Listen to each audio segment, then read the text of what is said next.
I have to go with my mom first, so use this money to get to the hospital. My husband gives me $20 suddenly, and I'm surprised.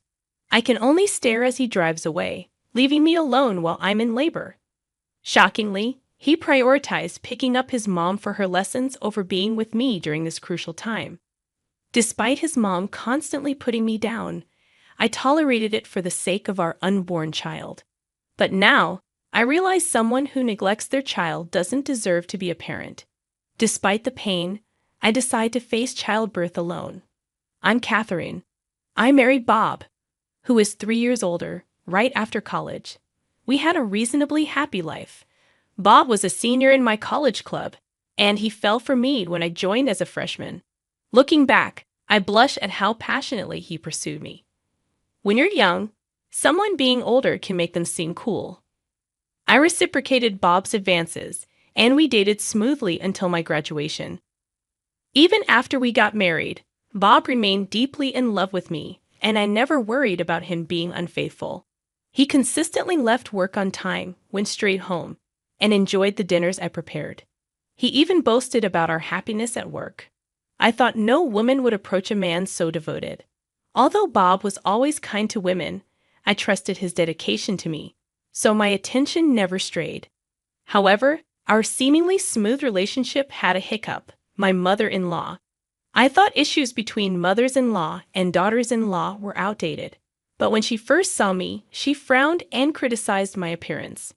She commented on my hair, accusing me of hastily dyeing it to look innocent. It was embarrassing, and I wished she had expressed her concerns more kindly.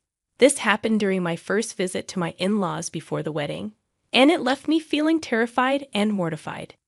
Despite my efforts to fix my hair color the day before, she saw through it. Though I made an etiquette mistake, I wished for a gentler approach. Being virtually kicked out of my in-laws' home on my first visit, separated from Bob because of my hair color, I was downcast. Later, Bob reassured me, saying his mom was just nervous and came off a bit harsh, insisting that she really did like me. "Don't worry. She's on board with our marriage and wants you to visit again," Bob said in a nonchalant tone, which irritated me. She insulted me in front of him, and now he seemed to be defending her. I couldn't shake the feeling that her invitation wasn't genuine. Was she planning to make us live with her and subject me to constant criticism? Despite my concerns, when we did get married, my mother-in-law didn't suggest such a living arrangement. I felt relieved, but it didn't last long as she started frequently calling Bob to come over. He's done with college and got a job back home, and now he's married all of a sudden. I've been so lonely. Why don't you let Catherine have a break and come stay with me for about a week? I was surprised to see such emails addressed to Bob. Showing me the message, Bob asked for my opinion. Without waiting for him to answer, I called my mother-in-law and explained, "I appreciate your concern, but we still have unpacking and paperwork to do. It'll be a while before he can take a break. I'm sorry." In response, she insisted, "You can do the unpacking yourself. Don't always rely on my son." I nodded and ended the call. It felt like she was pretending to care about me, but her real motive was to have her son by her side. Was there no consideration for a newly couple? I felt frustrated with my inconsiderate mother-in-law and upset with Bob, who went along without resisting. He explained that his mother had always been overprotective, especially after separating from his father. When he decided to go to college, she tried to stop him, even crying. Though he managed to convince her, they maintained nightly communication through emails or phone calls. While I admired their close relationship, I began to question if there should be some appropriate boundaries, given that they were both adults. Despite this, I recognized that every family has its dynamics, and it wasn't fair to judge. One weekend, my usually late-sleeping husband surprised me by waking up early to go shopping with his mom. She wanted his opinion on buying clothes, and he promised her first, leaving me upset. I suggested doing something together on our day off, but he insisted on keeping his promise to his mom, who was waiting outside. Rushing to the entrance in my pajamas, I saw my mother-in-law's red car parked outside. With a sly smile, She teased me for still sleeping at that hour and suggested getting me an alarm clock as a gift. Laughing, she took my husband's hand and led him away cheerfully. I was dumbstruck, watching their intimate interaction as they drove away. After that incident, I noticed changes in my husband. He almost stopped doing the household chores he used to handle regularly and began visiting his parents' house almost every weekend. His attitude towards me turned more demanding, criticizing my habits. He claimed I was lazy and not fulfilling my duties as a housewife, even suggesting I visit my parents. I never knew what my mother-in-law said about me, but my husband seemed influenced by her. He never complained about my naps or lack of makeup when we were dating, but now he echoed his mother's concerns. Considering how my mother-in-law treats my husband like her boyfriend, it felt like she was just trying to annoy me. I had hoped things would improve when we had a child, but my doubts about my husband increased. Soon after I found out I was pregnant, my husband was thrilled, expressing joy and support. However, my mother-in-law's harassment escalated. She frequently called my husband for trivial matters like shopping, doctor visits, or house cleaning, leaving me pregnant and alone. When I tried to explain to my husband that his mother's actions seemed malicious towards me, it didn't go well. He got suddenly furious, insisting that his mom cares and suggests I spend more time with my parents. He warned me that getting upset like this would affect our baby and urged me to accept his mom's care. After that, he frequently left me alone. As my morning sickness worsened, I expressed my need for his support, but he dismissed it, saying his mom wanted to be alone during her pregnancy too. Feeling physically and mentally drained, I decided to face the challenges on my own. On a day we were shopping for baby items, we unexpectedly ran into one of my husband's colleagues. The colleague praised Bob for attending parenting classes and being excited about becoming a dad. Surprised, I blurted out my frustration, but Bob quickly downplayed it with a sheepish grin.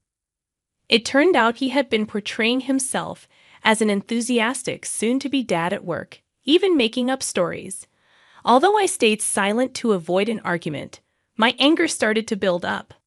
Despite my feelings, he continued to prioritize errands with his mother-in-law, and when we met his colleagues, they would envy me, saying, "Catherine, you've got yourself a dream husband." Over time, this behavior eroded my trust in Bob's actions and words. I can't confirm if the stress triggered it, but one weekend, while making lunch, I noticed my pants were wet. The realization hit me, my water had broken. I urgently called to Bob, still asleep, telling him to prepare the car immediately. Bob, initially groggy, quickly grasped the situation, turning pale and rushing to assist me. The nurse had emphasized heading straight to the hospital if my water broke, and understanding the potential urgency, Bob started to panic. As we were finally in the car and on our way, with contractions starting, Bob's phone rang. Unable to pick up while driving, I, fighting through the pain, saw Linda, his mother's name on the screen. A sinking feeling washed over me. For a while, the ringtone persisted, and thinking it might be quicker to explain, I reluctantly answered, "Bob, where are you? Remember, today is our weekly knitting class. Did you forget?" The cloying voice, usually absent when speaking with me, sent shivers down my spine. I explained my situation to my mother-in-law. My water just broke, and I'm on my way to the hospital with Bob. Her response shocked me. She yelled at me, saying it had nothing to do with her, and accused me of using her son as a taxi service. Even when I remained silent, her shrill voice persisted. "Can I speak to Bobby? I've got my weekly sewing class today, and I had this planned first." I was speechless. Not only did she not care about her grandchild's welfare, but she also outright said so. "I'm sorry, Catherine," my husband said quietly. At first, I thought he was apologizing for his mother's outburst, but then I realized he was opening the back seat door where I was lying down. Confused and in intense pain, I had no idea what he meant. He then said, "I promised to drop off my mom, so can you call a taxi or an ambulance from here? I'll catch up with you, promise." "Hold on a second. You're prioritizing her sewing class over your own child. I can't convince her, so you've got to talk to her. It's getting more painful. We need to hurry. Frustrated, I raised my voice as my patience wore thin. But my husband grimaced and justified. It's a weekly thing. Can't be helped, right? I'm sorry. I forgot to tell you about it. Here's some money. Try to manage with this. He handed me $20 from his wallet, then returned to the driver's seat and drove off without hesitation, leaving me not far from home. This couldn't be happening. Left near our house, mindful of the neighbors, I quickly looked up a taxi service. Meanwhile, I felt the amniotic fluid flowing between my legs. Panicking for our baby's safety, tears welled up as I struggled with my phone. Neither the baby nor I deserved this, Catherine. Suddenly, I heard my name being called. I turned and saw a familiar face. You look so pale. No time to chat. Get in the car now. This kind person helped me into the back seat, and her husband adjusted the front seat for my comfort. The rest was a blur. Upon arriving at the main hospital, they quickly wheeled me into a room prepared by the nurses. Despite the intense pain, I was told I still had some time before giving birth and should rest. The agony was so overwhelming that at times I felt like passing out. Then my phone rang. Thinking it might be my mother returning my call, I discovered it was my husband. Looking at the clock, nearly 3 hours had passed since my water broke, and I was appalled that he was just arriving at the hospital. Annoyed, I decided not to answer, but he persisted in calling until I reluctantly picked up. Catherine, help me. I need you to explain the situation for me. It would have been comforting if he had shown some concern for me. I don't know what's going on with my husband, but even if he were in danger, he had no right to seek my help after abandoning our child. Who do you think you are? How dare you say something like that? I shouted at him over the phone and abruptly hung up. Shortly after, I went into labor alone. It would have been reassuring to have a supportive husband during such a crucial time. However, if a clueless husband incapable of prioritizing is present, maybe it's better if he stays away. Instead, I found solace in the caring presence of a nurse, and late that night, my long-awaited baby safely arrived. Both the baby and I were healthy. Exhausted after giving birth, I fell asleep immediately. The next morning, the nurse informed me that my husband had finally arrived, having come right after the birth. Being in a deep sleep, the nurse kindly turned him away. Honestly, I thought I wouldn't want to see him again. However, when he walked into the room looking worn out, curiosity got the better of me, and I asked what had happened the day before. The kind older lady from the neighborhood, who had always supported me, picked me up and took me to the hospital when she learned about my distress, given that her son was around my age. She had been my pillar of support since my early days of marriage when I felt insecure. When she learned about my husband dropping off his mother for her hot classes, she became furious on my behalf. Little did I know that her anger would escalate the situation. After dropping me off at the hospital, she apparently spread the word throughout the neighborhood. As the head of the local community association, she had significant influence, and her friends confronted my husband en masse. The situation became so chaotic that rubberneckers gathered around our house, seeking my assistance. In this turmoil, he clearly displayed his lack of intelligence. Despite receiving no calls from my mother-in-law, I had already made up my mind. Can you please leave? I'm not feeling well, and my parents will be here soon. They know about this, right? In a pitiful tone, my husband mumbled, I want to apologize. Can I stay? Annoyed, I responded, I don't care if you want to apologize. I'll be busy, so leave, please. Ignoring my cold response, he persisted, By the way, where's our baby? Let me see him once, and then I'll leave. Fed up, I instructed him. Just go. There are other expecting mothers here, so get out.